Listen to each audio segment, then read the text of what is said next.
अब इस कथा से आपको बहुत से उदाहरण मिले हैं। अब फिर और देखिएगा, अब अर्जुन जो है गोपियों को लेकर के इंद्रप्रस्थ की ओर चल पड़ा। उसके हाथ में वही धनुष था जिसके द्वारा उसने महाभारत में विजय पाई थी। रास्ते में जंगली लोगों ने उन अर्जुन के ऊपर आक्रमण किया, गोपियों को लूट ले, कुछ गोपियों को ले गए, कुछ एक के गहने हार उतार कर ले गए और अर्जुन के को पीटा। अर्जुन से वो धनुष भी नहीं चला, जो गांडीव धनुष अर्जुन लिए हुआ था और जिसे महाभारत में पता नहीं कितनी अपनी पराक्रम दिखाया था, और वो ही धनुष उसमें अर्जुन से नहीं चला, हाथ भी ना उठा।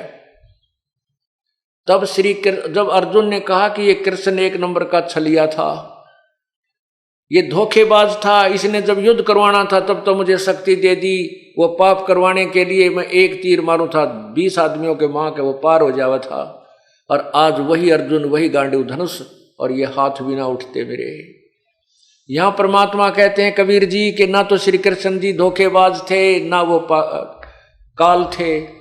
ये जो काल है ज्योति निरंजन भगवान है, जो ब्रह्मा विष्णु महेश से भी ऊपर शक्ति है, जो इस सारे संसार को यहाँ भ्रमित किए हुए है, ये धोखेबाज है।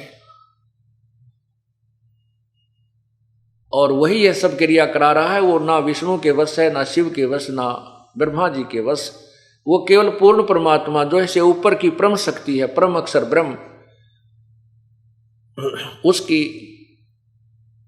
उसी के दाब में ये रहता है, उसी के अंतर्गत है। उसकी साधना करने से ये काल जीव से दूर रहता है, फिर काल का प्रभाव इस पर नहीं होता।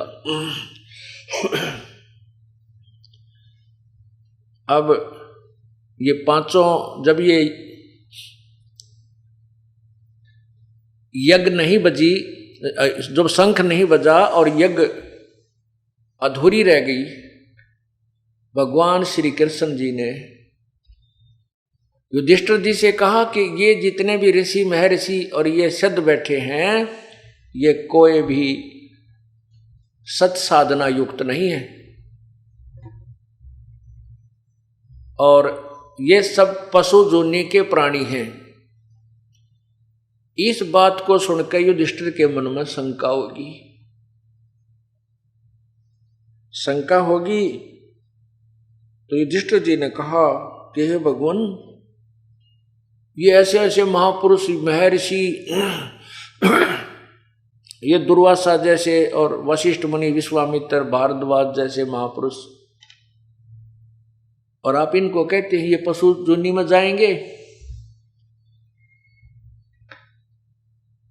तो श्री कृष्ण जी ने कहा क्या आपको मेरी बात पर विश्वास नहीं हुआ? युधिष्ठिर जी ने कहा कि ऐसी बात नहीं है प्रभु कि मेरी आपकी कहो और मुझे विश्वास ना हो, लेकिन मेरी बुद्धि संकीर्ण है, छोटी बुद्धि का आदमी हो, मेरी समझ में ना आई। तब श्री कृष्ण जी ने अपने हाथ को ऐसे किया, वो बैठे थे मंडलेश्वर सारे, ऐसे घुमा दिया और कहा देख युधिष्ठिर, जो आसनों पर बैठे थे वो कोई तो रीछ बना खड़ा है, कोई गधा, कोई घोड़ा, कोई बिच्छू, कोई सांप, कोई कीट, कोई पतंग, कोई कीड़ा। कहते हैं आने वाले जन्म इनके ये होंगे। अब उस देखकर लीला को युधिष्ठिर ने कहा प्रभु ये लीला अपनी खत्म करो, मुझसे देखी नहीं जाती, इनकी ये हालत देखी नहीं जा रही। श्री कृष्ण जी ने कहा युधिष्ठिर ये लीला नहीं, ये सत्य है।